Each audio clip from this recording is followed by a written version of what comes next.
All right, Commissioners, we're going to get this meeting started. Appreciate everybody being here this morning. First, we have the invocation by Reverend Richie Ashburn, Silver Run Baptist. Richie? If y'all will stand, please, followed by the Pledge of Allegiance by Commissioner Costello. Thank you, Mr. Chairman. I had an opportunity to pray this prayer over our church the first of the year, and also our teachers and staff in Russell County. That's a prayer that comes out of the Old Testament, and I'd just like to pray that over us. And Jabez called on the God of Israel, saying, "Oh, that you would bless me indeed and enlarge my territory, that your hand would be with me, and that you would keep me from evil, that I may not cause pain." So God granted him what he requested. Oh, Father who art in heaven, Lord Jesus, I pray that prayer of this Old Testament saint upon our leaders in our county, these commissioners, Lord, those that are here today and those that are not. Lord, I pray, God, that you would just protect them, put your hand upon them, that, Lord, their influence will grow great in your mercy and grace. Lord, I pray for our men and women in our county, Lord, that are protecting us as we are here gathered in a peaceful assembly. I pray for our deputies. I pray for our sheriff. Lord, I pray for those that are associated with protecting us wherever we may live in this county. Lord, I pray, God, that you would just keep your hand upon them. Enlarge their areas that, Lord, they have influence. And that, Lord, as I would pray this for all of us, keep us away from evil. And it's in Jesus' name I pray. And all God's people say, amen. Thank you. Raise the flag. Salute. Pledge. I pledge allegiance to the flag of the United States of America and to the republic for which it stands, one nation, under God, indivisible, with liberty and justice for all.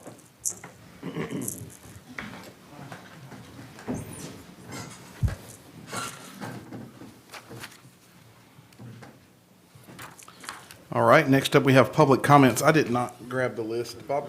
There are no public comments today. All right, good. We'll move on. Maybe a short meeting today. I want to say thanks to Cable TV, East Alabama, Beam, and all the others that are helping us get this meeting out to our public, including our crew getting it on Facebook Live. We appreciate that, making sure that people that are not unable to be here, especially in the times we're in, are able to see the meetings and interact with our commission. Welcome again to elected officials, department heads, media guests, and everyone that's here today, and those are out that are watching it. We approved the agenda at the work session on Monday night, so the agenda is in front of you, commissioners. And now we'll do a roll call to establish a quorum. Will you do that, Ms. Thomas? Mr. Costello? Here. Mr. Barnett? Mr. Two Chambers? Here.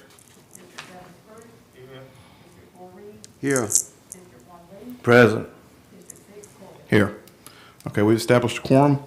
Next in front of you have approval of the minutes from January 13th. We'll entertain a motion to approve. Motion to approve. Approval by Commissioner Lee. Do we have a second? Second. Second by Commissioner Reed. Any discussion? Only discussion I will point out, there were a couple of spots there of who made the motion, so if we can just make sure we get that. None of that was critical, but most of the time as chair, I'm probably not going to make the motions. It had me making a couple of those motions, so if we can make sure we get those in the future. So, all right, if you'll call the question. Mr. Costello? Yes. Mr. Two Chambers? Yes. Mr. Seven? Yes. Mr. Four Reed? Yes. Mr. Lee? Yes. Mr. Six? Yes, thank you. All right, next up we have proclamations and resolutions, and the only one we have today is a resolution for severe weather preparedness tax holiday. Mr. Franklin, can you speak to that? Yes, Commissioner. I think you all have a copy of the resolution. This is something we've done every year for the last few years. The state of Alabama has given us a weekend so that we can waive the taxes on certain items, such as AA batteries, cell phone batteries, no weather radios, anything that's $60 or less per item, and then a single purchase item such as a generator that's $1,000 or less, we would waive the sales tax. And at this time, I would request that the commission approve the chair to sign the resolution and send it to the clerk. All right, you heard the request from our EMA director. Do we have a motion for that? Motion to approve. Motion by And we do Commissioner have, Lee. the chair does have a copy of the resolution. Correct, I do. Second. Second by Commissioner Reed. A couple of comments and discussion real quick. Because our EMA director's mic went out, those on Facebook may not have heard it going. The sales tax holiday for severe weather preparedness, it begins at 12:01 on February 26th and ends at 12 midnight on Sunday, February 28th, 2021. There's a large list of items that you can purchase under $60 per item with a maximum of $1,000. Is that correct? Maximum on $1,000 is just on the generator. Okay, thank you. Max on thousands on the generator only. So we urge you to reach out to our emergency management if you have any questions, or you can go online as well. We will be required to notify the Department of Revenue within 60 days prior. So Tina, if you can make a note to please make sure that gets sent to the Department of Revenue as well. All right, any other discussion? All right, Tina, will you call the vote? District 3 Costello. Yes. District 2 Chambers. Yes. District 7 Screws. Yes. District 4 Reed. Yes. District 1 Lee. Yes. District 6 Corbett. Yes, thank you. Moving on to discussion items. The first one, East Alabama Chamber of Commerce Annual Report. We received the annual report on Monday night, and we're anticipating Mr. Beeson being back today, but he has had something else come up and is not able to be there today. So I encourage anyone that would like to know what the Chamber's doing to reach out to Mr. Dennis Beeson for that update, and I'm sure he can share it with you. The commission received that report on Monday night. Next up is the update on COVID-19 vaccination program. I've asked our EMA Director, Bob Franklin, to give us an update each meeting because this is a very hot topic, not only in the community, but across the state and the country. So, Bob? Yes, as we discussed Monday night, our biggest thing, first thing I want to do is let everybody know how we monitor this and what concerns us. And normally it's the last 14 days. You know, it doesn't matter that we have had 3,000 since the start. It's the last 14 days where people are infectious. And our numbers have been steadily increasing. Just a month or so ago, we were less than 100 over that 14-day period. As of yesterday, we're at 542. And so there's no drop to that. So we still want to encourage people to use social distancing, wear their masks, and wash their hands, and do those things that we've been talking about. The next thing we want to talk about is the vaccines. The biggest issue that we have in the state of Alabama and across the country is the availability of vaccines. There's only so much that they can produce at a time, and so we're only going to get a set amount in the state. Currently, the state's receiving around 50 to 60,000 doses a week. I heard this morning that they are going to get 70,000 this week, but that trickles out to all 67 counties across the state. We're not getting what we need, but we are getting some samples out there. We're also getting more places online to get a vaccine. The state of Alabama is still following the CDC guidelines in areas where they haven't saturated or reached the saturation point on the people that they want to vaccinate. Currently, that's a 75-plus population, as well as first responders, sheriff, police, firefighters, EMTs, healthcare workers. We did have a conference call yesterday, and it was brought up by several counties that there's places that's doing teachers, and we all want to get teachers online as quickly as we can. We brought that to the state's attention that we feel like they need to try to move toward the next step as soon as possible, and they assured us they're working on that. Places we can currently call to make an appointment in Russell County to get the vaccination. It's going to be the Russell County Health Department. You can call 855-566-5333. Jack Houston Memorial Hospital, you've got to call the 334-732-3131 and leave them a message, and then they will get back with you on scheduling your appointment. The Regional Rehab Hospital at 334-732-2200. Jackson's Point of Light Family Medicine at 334-291-5255. And the Preferred Medical Group in Fort Mitchell at 334-732-8200. 664-0463. And as we go along, and hopefully we can get more places opened up, but basically what we're doing at this point is taking the allocation that the county gets, and they're just spreading it out more, trying to get more people through, because you can only get so much throughput at the health department or at the hospital. So if we have more places given the vaccination, then our throughput for that week is going to be better, even though we're using only getting the same amount of vaccine. All right, any questions of the EMA director, commissioners? I do have one point. Bobby mentioned the teachers. One of our neighboring counties did open it up to the teachers, and some of the schools are bordering our county, very close, and that has definitely caused some concern and disruption. I have spoken to the mayor called the other day, Mayor Lowe, and I've also spoken with Senator Watley and Representative Blackshear, trying their best to get something agreed to get that going.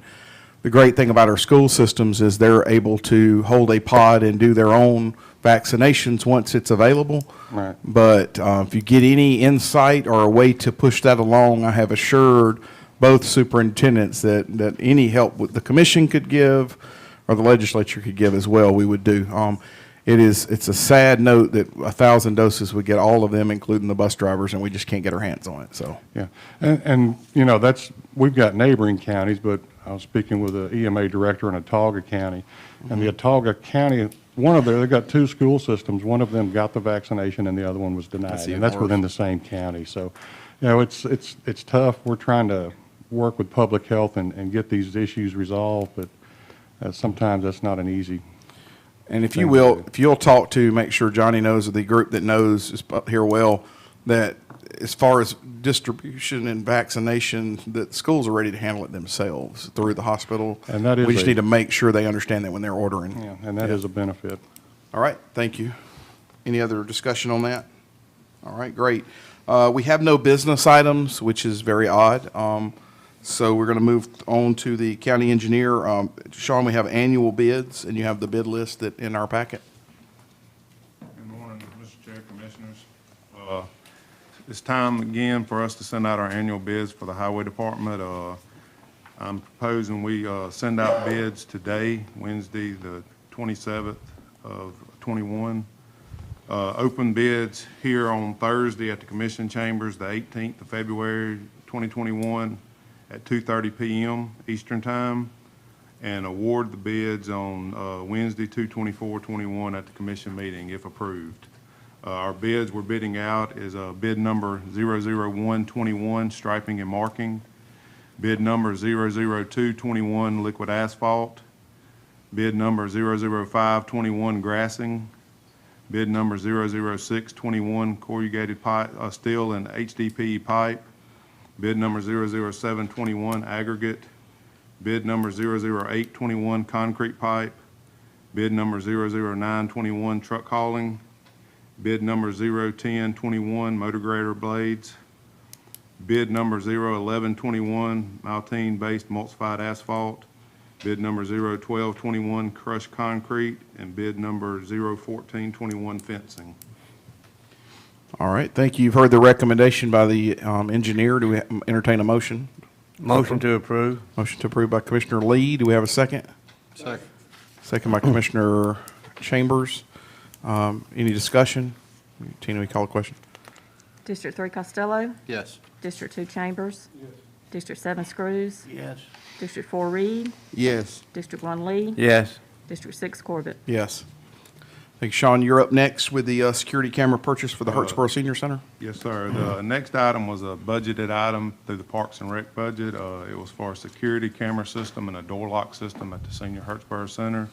I've got an estimate, which I included in the packet, from Evaluated Securities for $7,851 for them to install it. Motion to approve. All right, we have a motion by Commissioner Screws to approve. We have a second. Second. Second by Commissioner Reed. Any discussion? All right, call the question. District 3 Costello. Yes. District 2 Chambers. Yes. District 7 Screws. Yes. District 4 Reed. Yes. District 1 Lee. Yes. District 6 Corbett. Yes. All right, before you move on, Mr. Chair, Sure. The reason we didn't, I mean, normally the county engineer is not listed separate. That's something new, and that's okay. Normally, that's under business, and that's one correct. reason we actually did have business. That's right. I It's realized just- that after it's I said just it. separated. Yeah, I realized I just didn't go back and say it. Obviously, we had business to take care of, so. We'd probably bullet that. I probably wouldn't make that mistake again, so. As far as the administrator goes, Tina, do you have anything any pressing items we need to talk about today? No, sir. All right, thank you. Next up is the attorneys section. Ms. Hope Hicks is present with us. Hope, do you have anything for us today? Yes, Chairman. I'm not sure the mics are working.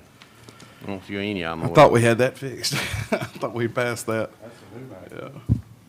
Thank you. I would request that the commission consider going into executive session. I would say that the matters to be discussed in executive session would be potential litigation that's likely to be litigated.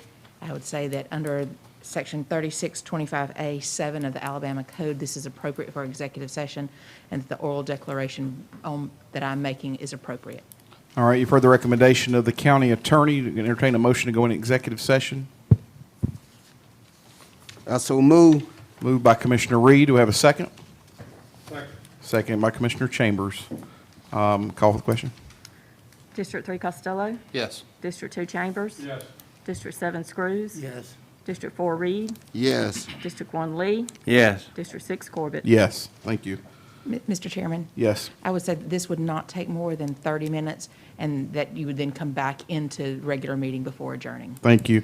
So we will be going to executive session following the announcements for about 30 minutes, and we will reconvene to either take action or adjourn. Thank you.